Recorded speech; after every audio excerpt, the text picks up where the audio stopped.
Okay. Akkam jirtan live jiranatti fakkaate. Ibsan gahee jira. Xinnoo dhiyeenya kana biizii ta'ee miidiyaarra babbadee jira. Garuu warra ibsaniini hedduun gammadee jira dhufuu kiyyaa keessattuu qalbii kiyya keessa kan jiru jechuudha haadha kaleerraa jalqabe. Hopefully sagalee na dhageettu miti.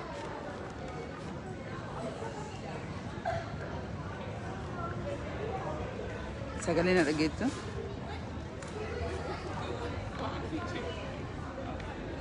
Okay, sagalee na dhageettu jedhee abdiin qaba. Anyway, reef hustan gahee jedhee kanaa nagaan dhufeen jedhee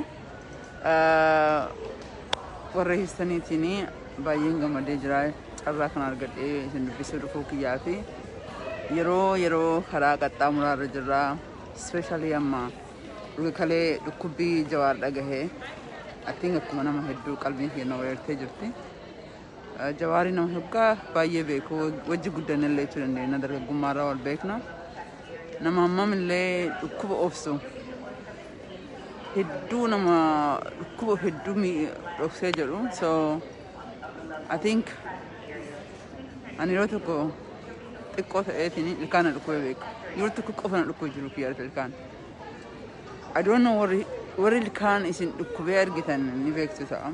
Warri ilkaan isin dhukkubeen garuu hangam akka nama dhukkubu. So anyway qalbii kiyya keessa gara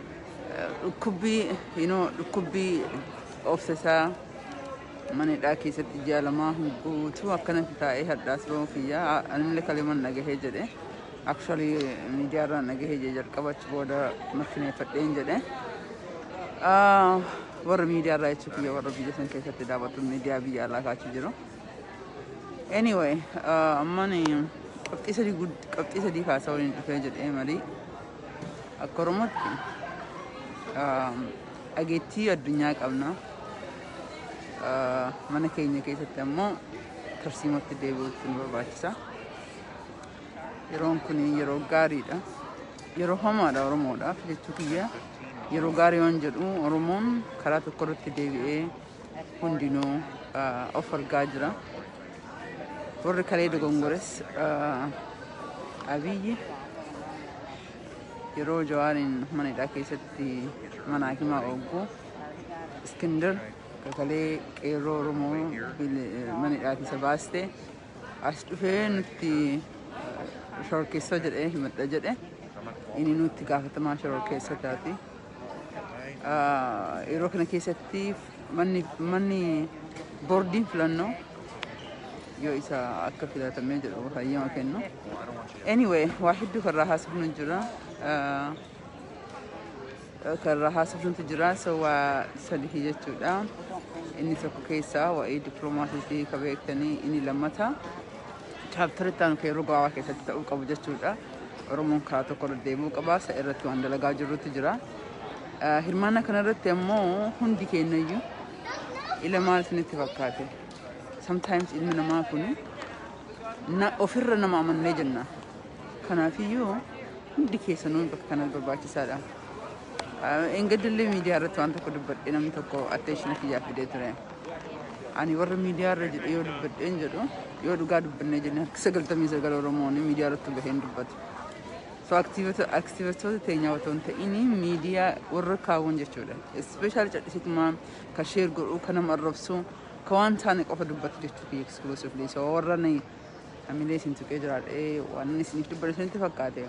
Nama Oromoof dubbatu garaa keessaan dubbatee alatti dubbatee hammam akka ulfaatu nan beeka. Kanaafiyyuu isiniif miti na offolchaa. Tanillee naaf beeka akkasumatti. Anyway, qabxii sadiirraan dubbanna isin jedhee dippiloomaasii konvenshiina gabaabaa tokko yeroo dhiyootti irratti mari'achuuf deemnu. Tarsiimootti aanu immoo kan jiru koominitii irratti dubbadhee jedha. Kuni Houston kan jalqabaati. Torbaan dhuftu immoo tokko virtually karaa biyya kanaadhaa kan hojiin marii jira. Ka publicly ta'een beeku garuu warraa eegaa jirra.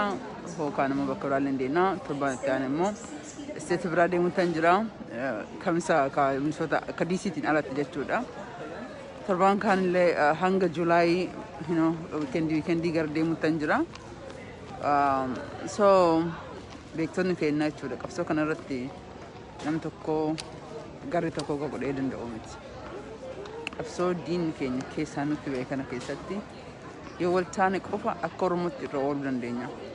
Oromoon tokko bilisoomee tokko ka gabroomu hin jiru. Oromoo tokkoof turtee tokkoof immoo kaa'ammaatti hin jirtu. Biyyattiillee sabummaallee walitti waan qabnuufi kanaafiyyuu akka carraa ta'ee amma gaafa 15 UN irratti hin dubbadha. UN Special Rapporteur jechuudha. This is a lifetime opportunity dha.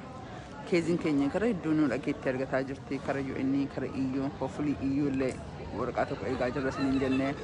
Wanti Oromoo kun is very complicated. Buna ni baasuuf ta'u sababa adda addaa uumanii shakkii eenyummaa kan shakkii keessa galchu. Anyway marattu as Houston hin jira airport hin jira.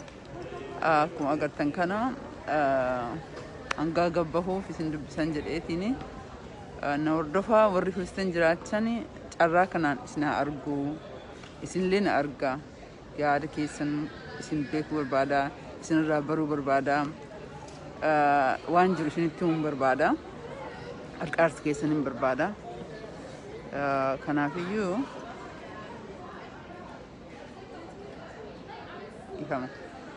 kanaafiyyuu ijoollee keessanillee qabaa kootta of qofa ta'uu hin ta'in ijoollee keessanillee jechuudha.